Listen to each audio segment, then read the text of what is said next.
جنگ کا اعلان کیا ہے جو سودی کاروبار کرتے ہیں۔ بتاؤ اللہ جس سے جنگ کا اعلان کرے، کوئی اللہ سے مقابلہ کرنے کی طاقت رکھتا ہے؟ کوئی اللہ سے معاذ اللہ مقابلہ کرنے کی ہمت کر سکتا ہے؟ واللہ تاللہ باللہ کبھی نہیں۔ اللہ کے مقابلے پر کوئی کیا ہے، کسی کی اوقات کیا؟ کسی نے خدا ہونے کا دعویٰ کیا، اللہ نے لنگڑے مچھر سے اس کو ہلاک کر دیا۔ نہیں دیکھتے فرعون کا انجام کہ اس کو اللہ نے دریا میں غرق کر دیا؟ نہیں دیکھتے وقت و نصر کا انجام کہ اللہ اکبر قدرت نے اسے کیسے ہلاک کیا؟ نہیں دیکھتے شداد کا انجام کہ اللہ اکبر خود کی بنائی ہوئی جنت میں قدم نہ رکھ سکا؟ اس لیے قدرت کو چیلنج مت کرو، دنیا چند دن کی ہے، اس چند دن کی دنیا کے چکر میں اللہ کو ناراض مت کرو۔ حلال کمانے والے اپنا مال قبر میں نہیں لے گئے، حرام کما کر ہم کیا اپنا مال قبر میں لے جائیں گے؟ جھوٹ بول کر کاروبار مت کرو، دھوکہ دے کر کاروبار سب دنیا میں رہے گا۔ بال بچے ہوج موج کریں گے، وارثین موج مستی کریں گے۔ اب تو لوگ اتنے بے وفا ہیں، مردہ باپ کی قبر پر جوان بیٹا فاتحہ پڑھنے بھی نہیں آتا۔ ارے قبر پر آ کر فاتحہ پڑھنا تو دور کی بات ہے، بیٹا تو باپ کے لیے مغفرت کی دعا بھی نہیں کرتا۔ اب تو لوگ فاتحہ کے لیے بھی ترس رہے ہیں، لوگ دوسروں کا بھلا چاہ رہے ہیں۔ کوئی کہتا ہے انسان خود غرض ہو گیا، میں کہتا اللہ کرے انسان خود غرض ہو جائے۔ اگر انسان خود غرض ہو جاتا تو کم از کم بچوں کے لیے حرام دولت کما کر کے اپنی آخرت خراب نہ کرتا۔ انسان خود غرض ہو جاتا تو نماز کے وقت تو دکان پہ بیٹھ کر اپنے گھر والوں کے بھلے کے چکر میں اپنا برا نہ کرتا۔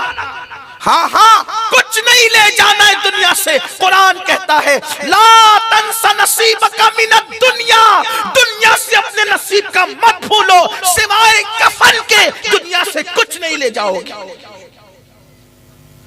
آخر قبر ہے، اپنے ہاتھوں سے درجنوں میتوں کو دفن کرنے والوں، کبھی یہ نہیں سوچا آج میں کسی کو اس قبر میں ڈال رہا ہوں، کل کوئی مجھے بھی ڈالے گا۔ کتنی دولت اکٹھا کر لو، ہر کپڑے اپنی پسند کے خریدے تھے، کتنے قیمتی خریدے تھے، 4 6 دکانوں میں کپڑے ہمیں پسند نہیں آتے تھے، لیکن جو آخری کپڑا پہنایا جائے گا وہ خود کی پسند کا بھی نہیں ہوگا، اس میں کوئی جیب نہیں ہوگی، وہ سلا ہوا نہیں ہوگا، لپیٹ دیے جائیں گے کفن میں۔ عمل اچھے ہیں تو ٹھیک ہے، ورنہ وہ کفن بھی آگ بنے گا، اس کفن کو بھی آگ کی شکل دے دی جائے گی، اوپر مٹی، نیچے مٹی، دائیں مٹی، آگے مٹی، پیچھے مٹی۔ کن کے لیے؟ جنہوں نے خدا کو راضی نہیں کیا، اور جنہوں نے راضی کیا آپ تو سن چکے، ان کے لیے تو جنت کا بستر ہے۔ ہائے اپنا ہوگا کیا؟ قرآن کہتا مینا خلقناکم، اسی مٹی سے پیدا کیا، مٹی سے پیدا ہوئے ہیں۔ مت غرور کرو اپنی جوانی پر، مت غرور کرو اپنی دولت پر، مت گھمنڈ کرو اپنے علم پر، مت گھمنڈ کرو اپنے خوبصورت چہروں پر۔ مولا کائنات شیر خدا علی مرتضیٰ کے ہاتھ میں ایک خوبصورت مٹی کا پیالہ آیا تو مولا مشکل کشا اس پیالے کو دیکھ کر رونے لگے۔ اس روایت کو امام قرطبی نے لکھا ہے، خوبصورت پیالے کو، مٹی کے پیالے کو دیکھ کر مولا مشکل کشا رونے لگے۔ کسی نے کہا علی کتنا خوبصورت پیالہ دیکھ کر آپ روتے ہیں؟ فرماتے تم خوبصورت پیالہ دیکھ رہے ہو، میں اس خوبصورت پیالے میں ان خوبصورت چہروں کی مٹی ملی ہوئی دیکھ رہا ہوں جن کے چہرے مٹی میں ملے تھے، اور اس مٹی سے یہ پیالہ بنایا گیا ہے۔ کسی صوفی بزرگ نے فرمایا تھا کہ زمین سے خوبصورت پھول یوں ہی تھوڑی کھلتے ہیں، زمین سے خوبصورت پھول یوں ہی تھوڑی کھلتے ہیں، کتنے گلاب سے چہرے زمین میں ملتے ہیں تب کہیں جا کر خوبصورت پھول کھلتے ہیں۔ اسی لیے تو خوبصورتی کو دیکھ کر لوگ مسکراتے ہیں۔ یہ بلبل پاگل ہوا ہے کہ یہ پھولوں کو دیکھ کے روتا ہے؟ یہ پھول دیکھ کر کیوں روتا ہے؟ ہم پھول کا حسن دیکھتے ہیں، بلبل پھول میں ان خوبصورت چہروں کی مٹی دیکھتا ہے جو اس مٹی میں مل کر کے پھولوں کو جنم دیتے ہیں۔ سوچو تو صحیح اپنی مٹی کا حال کیا ہوگا۔ اپنی دنیا کی فکر کرنے والوں، اپنی قبر کا اسی مٹی سے پیدا کیے گئے، اکڑ کر زمین پہ چل رہے ہیں، دولت پہ اترا رہے ہیں، کسی کو کچھ نہیں سمجھ رہے ہیں، اللہ کو بھول چکے ہیں، رسول اللہ کے قانون کو پیٹ کے پیچھے ڈال چکے، داڑیاں مڈا کر گٹروں میں پھینک رہے ہیں۔ آج کل لڑکیوں کا حسن ہی سب کچھ ہو گیا، گانے بازی سب کچھ ہو گئے، مسجد سے دین سے دوری سب کچھ ہو گئی۔ یاد رکھنا منا خلقناکم، امام غزالی رحمت اللہ علیہ لکھتے ہیں، میرے استاد نے دیکھا ایک جوان بہت تکبر سے گھمنڈ سے زمین پہ اترا کے چل رہا تھا۔ آج کل کے لڑکے بڑے گھمنڈی طور پہ چلتے ہیں، ایئرپورٹ پہ دیکھیں، اسٹیشن پہ دیکھیں، وہ کچھ اگر ان کے بازو تھوڑے سے موٹے ہو جائیں نا، مسل ان کے اگر پھول جائیں تو اس پر پتیاں پھول خدا جانے کیا کیا بناتے، اس پر بھی اور پھر کمر پر بھی۔ اب تو کمر بھی کھول کے چل رہے ہیں کہ دیکھیں کہ میں کتنا خوبصورت ہوں۔ اس دور میں کوئی بیل بوٹا تو نہیں تھا، لیکن وہ اپنے مسل پر بازو پر جو ہے اور اپنے موٹے جسم پر اترا کے چل رہا تھا۔ امام غزالی کہتے ہیں میرے استاد نے کہا بیٹے اکڑ کر مت چل، اکڑ کر چلنا زیب نہیں دے، تکبر صرف اللہ کی شان ہے، بندے کے لیے اس کی اجازت نہیں ہے۔ لیکن وہ جوان ہی کیا جو بات سن لے، جوان تو اپنے آپ کو دل ہوشیار سمجھتے ہیں نا، پلٹ کر کہا آپ نہیں جانتے میں کون ہوں، اپنی اصلاح کرنے کی بجائے کہتا ہے آپ نہیں جانتے میں کون ہوں۔ وہ امام غزالی کے بھی استاد تھے، پلٹ کر کہا بیٹے اچھی طرح جانتا ہوں تو کون ہے، بہت اچھی طرح جانتا ہوں تو کہا بتائے میں کون ہوں۔ فرمایا سن، تیری ابتدا منی کا ناپاک قطرہ ہے، نطفہ ہے تیری ابتدا، اور تیری انتہا قبر کی سڑی ہوئی مٹی ہے، یہی تیری حقیقت ہے۔ جو ناپاک قطرے سے پیدا ہوا ہو اور قبر میں بدبودار مٹی بن جائے، اسے اکڑ کر چلنے کا حق کیا ہے؟ اگر خدا کو راضی نہ کر سکے تو کتے کی مٹی میں اور انسان کی مٹی میں فرق کیا ہے؟ انسان اگر خدا کو راضی نہ کر سکا تو جانور سے بہتر نہ ہو سکا، اور اگر خدا کو راضی کر لے تو اللہ اسے فرشتے سے بہتر مرتبہ عطا کر دیتا۔ اس کی رضا کی بات ہے، اگر گھٹے تو فقط مشت خاک ہے انسان۔ انسان کی حقیقت کیا ہے؟ اگر گھٹے تو فقط مشت خاک ہے انسان، اور اگر بڑھے تو اس عطے کونین میں سما نہ سکے۔ بڑے تو پھر کونین کی وسعت سمٹ آتی ہے اس کے وجود میں، اتنا بڑا ہے، اور گھٹ جائے، کردار اچھا نہ، اخلاق اچھا نہ، بولی اچھی نہ، جو ماں بہن کی گالیاں دیتے ہو انہوں نے خدا کو کب منانا ہے؟ غریب نواز کا مہینہ شروع ہو گیا، عرس کے ایام شروع ہو گئے۔ سرکار غریب نواز اپنے ملفوظات میں کہتے ہیں جس نے کسی مومن کو گالی دی توبہ سے پہلے مر گیا تو مجھے ڈر لگتا ہے کہ کہیں وہ کافر ہو کر نہ مرے، اس کا ایمان نہ۔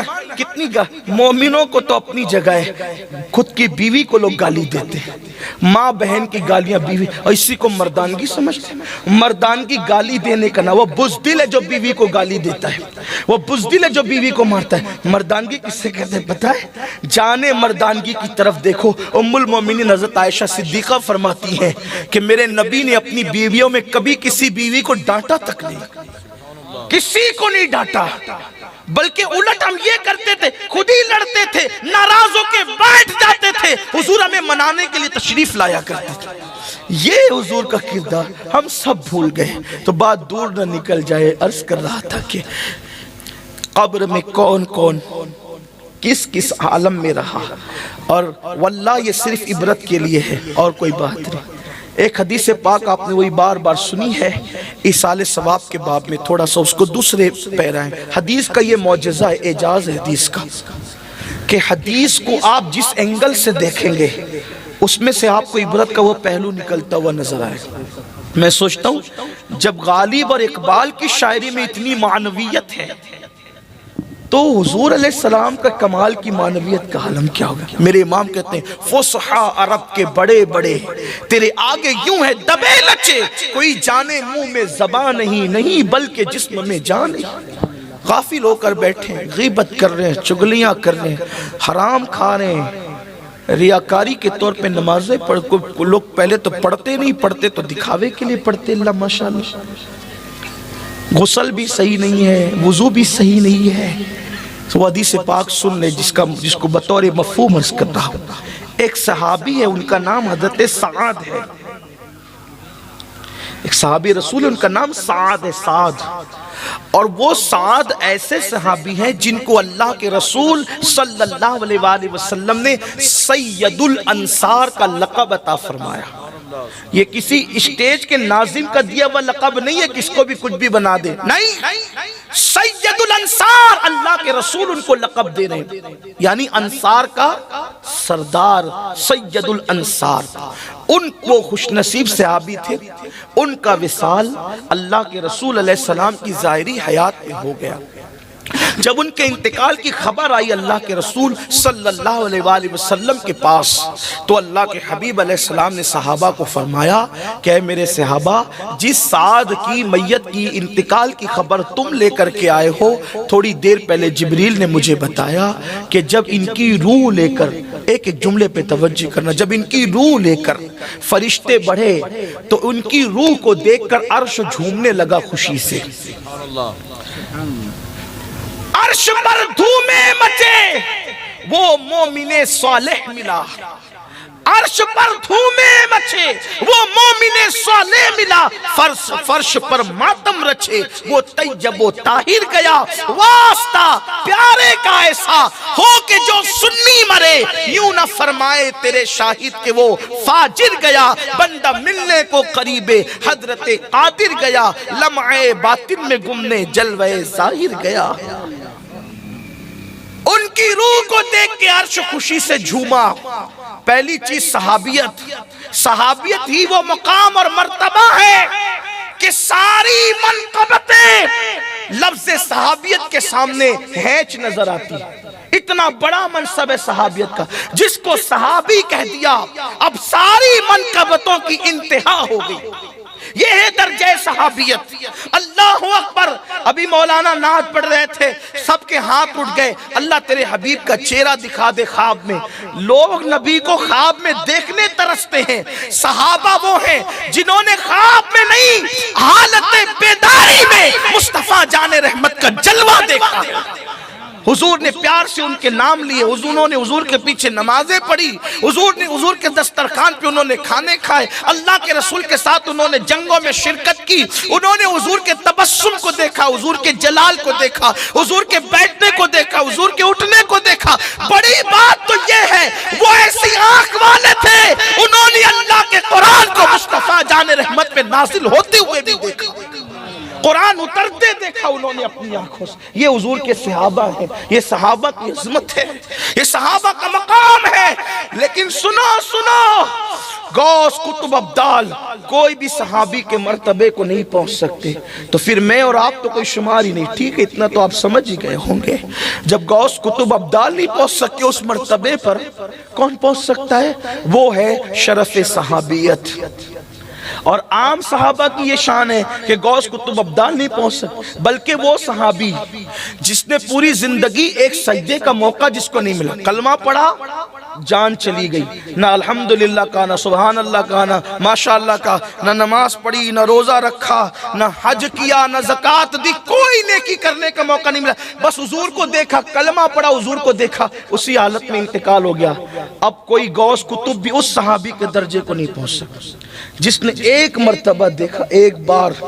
جس مسلمان نے دیکھا انہیں ایک نظر، اس نظر کی بصارت پہ لاکھوں سے. یہی تو ہم اہل سنت کہتے ہیں. لوگ کہتے ہیں ہم نبی کی طرح، نبی ہماری طرح. ہم کہتے ہیں نادان جو ایک نظر نبی کو دیکھ لے حالت ایمان میں، کوئی اس کی طرح نہیں ہو سکتا. جس کا چہرہ دیکھ کر اتنا مقدس ہو گیا، انسان کے صحابی بن گیا. جب کوئی صحابی کی طرح نہیں ہو سکتا تو جس چہرے نے انسان کو صحابیت کا مقام عطا کیا ہے، اس چہرے والے کی طرح کوئی کیسے ہو سکتا ہے؟ نہیں، ظاہر میں ہم کہتے ہیں ظاہری کا نام تو چہرہ ہے، ورنہ باطن کا حال تو یہ ہے کہ اماں عائشہ صدیقہ بھی نہیں جانتی باطن کو، صدیق اکبر بھی نہیں جانتے، بلکہ خود فرمایا یا ابی بکرین لم یعرفنی حقیقتاً غیر ربی، اے ابو بکر میری حقیقت کو میں رب کے سوا کوئی نہیں جانتا. اقبال کہتے ہیں ہزاروں جبرائیل الجھے ہوئے ہیں گردِ منزل میں، نہ جانے کس بلندی پر ہے کاشانہ محمد کا. اس گرد راہ میں ابھی جبریل سفر کر رہے ہیں کہ کس بلندی پر کاشان محمد عربی ہے، روحی فدا صلی اللہ علیہ وآلہ۔ ابریز میں علامہ عبدالعزیز دباغ لکھتے ہیں کہ آج بھی کوئی پھول نہیں کھلتا جب تک اس پر مصطفیٰ کریم کی توجہ نہیں ہوتی، آج بھی کوئی دانہ نہیں اگتا جب تک کہ اس پر مصطفیٰ کریم کی توجہ۔ پتہ چلا گلستہ کھل رہے ہیں ان کی توجہ سے، انہی کی بو مایہ سمن ہے، انہی کا جلوہ چمن چمن ہے، انہی سے گلشن مہک رہے ہیں، انہی کی رنگت گلاب میں۔ سبحان اللہ۔ وہ بڑی شان والی ذات ہے جس کا چہرہ قدرت پیار سے تکتا ہو، اس چہرے والدعا کی شان کیا ہو، سبحان اللہ۔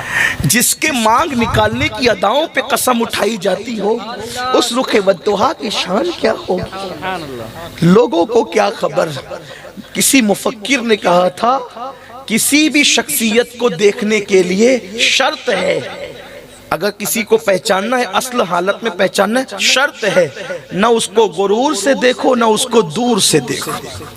دور سے دیکھو گے تو بھی سمجھ نہیں پاؤ گے، غرور سے دیکھو گے تو بھی سمجھ نہیں پاؤ گے۔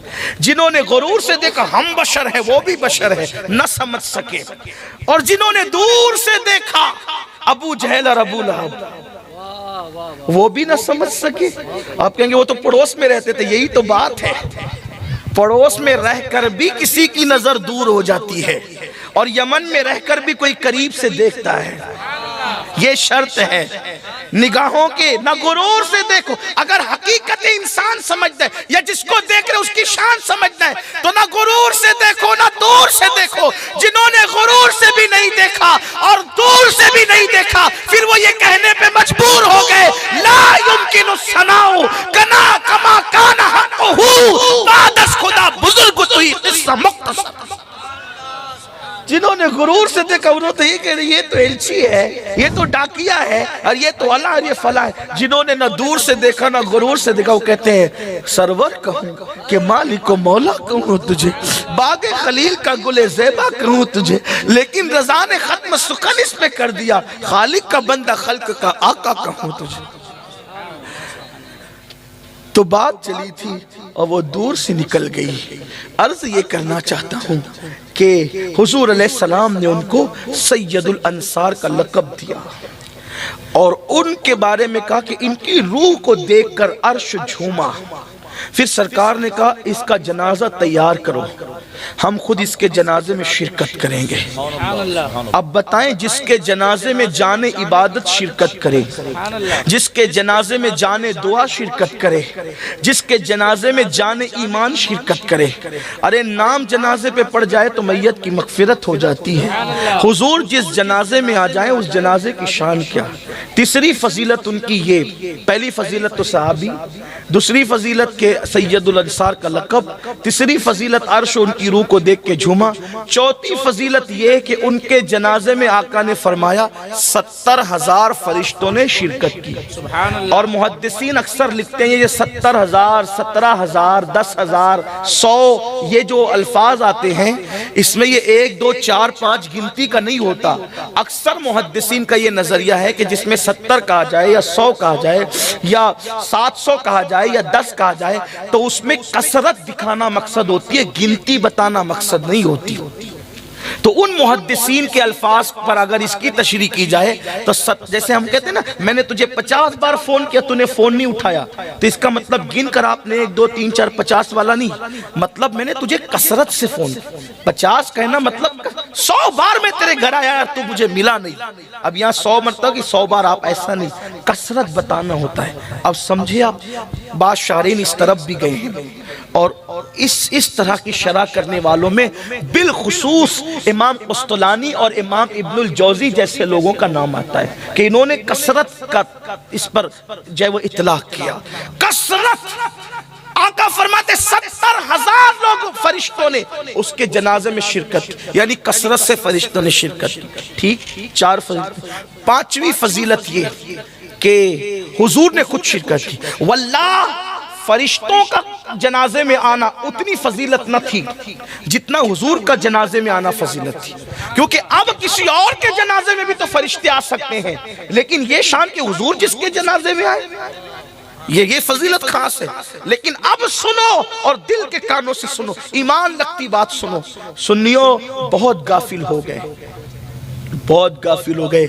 نمازوں کا حال یہ ہے کہ جمعہ میں بھی خطبے کے ٹائم پہنچتے ہیں, اور غرور اور گھمنڈ کا حال یہ ہے کہ ہم جنت میں نہیں جائیں گے تو کون جائے. مجموع الزوائد کی روایت ہے, جنت لکھا کر نہیں لائے ہو. اللہ کے رسول صلی اللہ علیہ وآلہ وسلم فرماتے ہیں, جو اپنے آپ کو قطعی اور یقینی طور پہ جنتی سمجھے, میں محمد اعلان کرتا ہوں کہ وہ جہنمی ہے.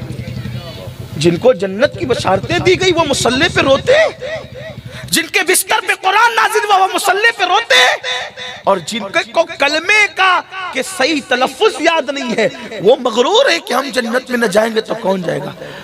کس بلا کی میں سے ہے سرشار ہم, دن ڈھلا ہوتے نہیں ہوشیار ہم. آؤ سنیو, اللہ کی بارگاہ میں پلٹو. حرمت والا مہینہ شروع ہو گیا ہے, ماہ رجب کا مہینہ شروع ہو گیا. ڈرو اللہ سے, پلٹو اللہ کی طرف, رجوع کرو اللہ کی طرف. سعد رضی اللہ تعالیٰ کے جنازے میں حضور نے شرکت کی. المختصر یہ حضرت سعد کو قبر میں رکھ دیا گیا, حضرت سعد کو قبر میں رکھ دیا گیا, مٹی برابر کر دی گئی. صحابہ بیٹھ گئے, اللہ کے رسول قبر پر کھڑے رہے. حضور علیہ السلام قبر پر کھڑے تھے.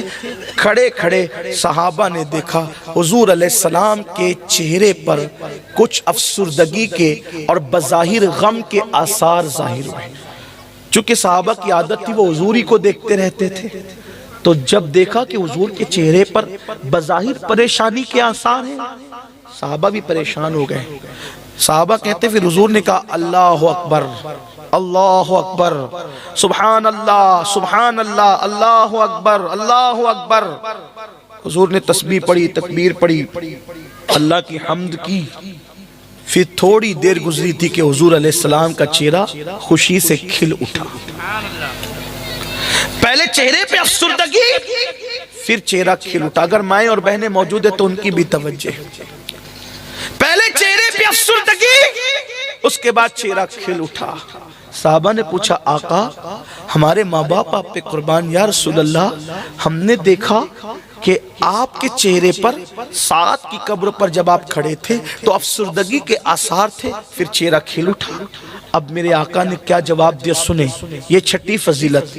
فرمایا تمہارے اس نیک بھائی پر, یعنی حضور جس کو نیک کہہ دیں, معجزہ میرے نبی کا کہہ دیا تو ہو گیا, آپ نے قطرے کو دریا کہہ دیا تو ہو گیا. حضور جس کو نیک کہہ دے, اب اس کے نیک ہونے میں کوئی شک نہیں ہے. جو ان کے نیک ہونے میں شک کرے, اب مجھے اس کے نیک ہونے میں شک ہے, چاہے وہ کتنا ہی نیک کہلاتا ہو. حضور نے کہا تمہارے اس نیک بھائی پر, یہ نیک حضور کہہ رہے ہیں. اور دوسری بات, تمہارے اس نیک بھائی پہ قبر تنگ ہو گئی تھی اور قبر اس کو چاروں طرف سے دبانے لگی تھی. اب سنیو, تھوڑا احساس کرنا. سید الانصار, روح کے آنے پہ عرش کا جھومنا, حضور کا جنازے میں شریک ہونا, فرشتوں کا آنا, حضور کا نیک کہنا, اور کیفیت کیا, صرف تعلیم امت کے لیے, تعلیم امت کے لیے بات بتائی گئی. کس کی بات ہو رہی ہے؟ کسی پیر کی بات نہیں ہو رہی ہے, کسی فقیہ کی بات نہیں ہو رہی ہے, کسی محدث کی بات نہیں ہو رہی ہے, کسی حاجی نمازی غازی کی بات نہیں ہو رہی ہے. صحابی رسول جہاں منقبتوں کی انتہائی گلدستہ ہے, اللہ کے حبیب فرما رہے تمہارے اس نیک بھائی پر اس کی قبر اس کو چاروں طرف سے دبانے لگی. حدیث پاک کا مفہوم ہے, قریب تھا کہ اس کی پسلیاں آپس میں دوسرے سے مل جاتی. یہ منظر دیکھ کر میرے چہرے پر افسردگی کے آثار ظاہر ہوئے.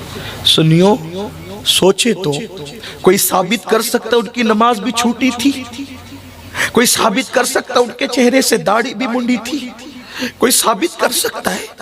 اللہ اللہ, جن آنکھوں کو خدا پیار سے تکتا ہے, خدا ان کو کس پیار سے دیکھتا ہے جو آنکھیں ہیں محو لقائے محمد. میری قوم کے جوانوں سوچو, کس نیک ہستی کا ذکر ہو رہا ہے. غوث و خواجہ کی بات نہیں ہو رہی ہے, غوث و خواجہ جنہیں آقا مانتے ہیں, غوث و خواجہ جنہیں آقا. کتنی غفلت ہے, کس کا ذکر ہو رہا ہے؟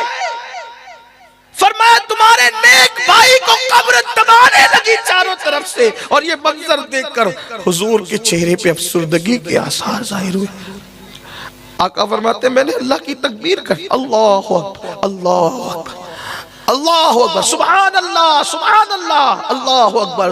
حضور یہ منظر دیکھ کر پھر فرماتے میں نے تکبیر پڑھی، پھر اس کی قبر کشادہ ہو گئی، ان کا مسئلہ تو حل ہو گیا۔ اب صحابہ نے پوچھا، شارحین حدیث نے پوچھا، آقا اس کی قبر اسے کیوں دبا رہی تھی؟ قبر دبانے کی وجہ کیا تھی؟ کیوں قبر نے دبایا؟ آقا فرماتے کوئی بہت بڑی بات نہیں تھی، شخصیت بڑی ہے لیکن بات بڑی نہیں تھی، بس بات اتنی تھی کہ تمہارا یہ نیک بھائی پیشاب کے چھینٹوں سے نہیں بچتا تھا، پیشاب کے چھینٹوں سے نہیں بچتا تھا یہ تمہارا نیک بھائی۔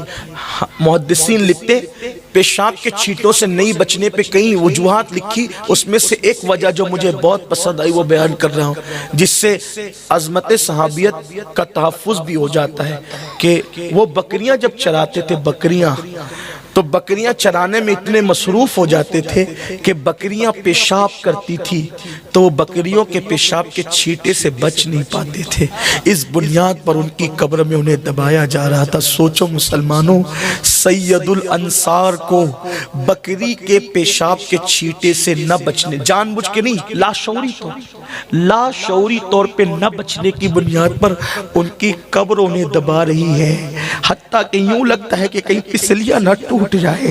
حضور یہ منظر دیکھ کر افسردہ ہو رہے ہیں، آپ مجھے بتائیں تو صحیح کہ پیشاب کے چھینٹے سے نہ بچنے کی بنیاد پہ قبر دبا رہی تھی، جو زنا سے نہیں بچتے ان کا کیا حال ہوگا، جو سود سے نہیں بچتے ان کا کیا حال ہوگا، جو بدنظری سے نہیں بچتے ان کا کیا حال ہوگا، جو لوگ غیبت سے نہیں بچتے ان کا کیا حال ہوگا، جو کانوں میں ایئر فون لگا کے گانے سنتے ان کا کیا حال ہوگا، جنہوں نے کبھی خدا کو یاد بھی نہیں کیا ان کا کیا حال ہوگا، جنہوں نے قرآن کو طاق کی زینت بنا دیا ان کا کیا حال ہوگا۔ سوچو، امام اہل سنت کہتے اندھیرا گھر اکیلی جان، دم گھٹتا دل اکتاتا، اندھیرا گھر اکیلی جان، دم گھٹتا دل اکتاتا، خدا کو یاد کر پیارے، وہ ساتھ آنے والی ہے، ہائی اپنا کیا بنے گا۔ 10x10 کے کمرے میں اگر پاور بند ہو جائے، اے سی بند ہو جائے، پنکھے بند ہو جائے تو ہماری نیند کھل جاتی ہے، ہم اپنے کمرے میں ڈرنے لگتے ہیں، لیکن وہاں 10x10 کا کمرہ نہیں ہوگا، وہاں تو کروٹ لینے کو بھی جگہ نہیں۔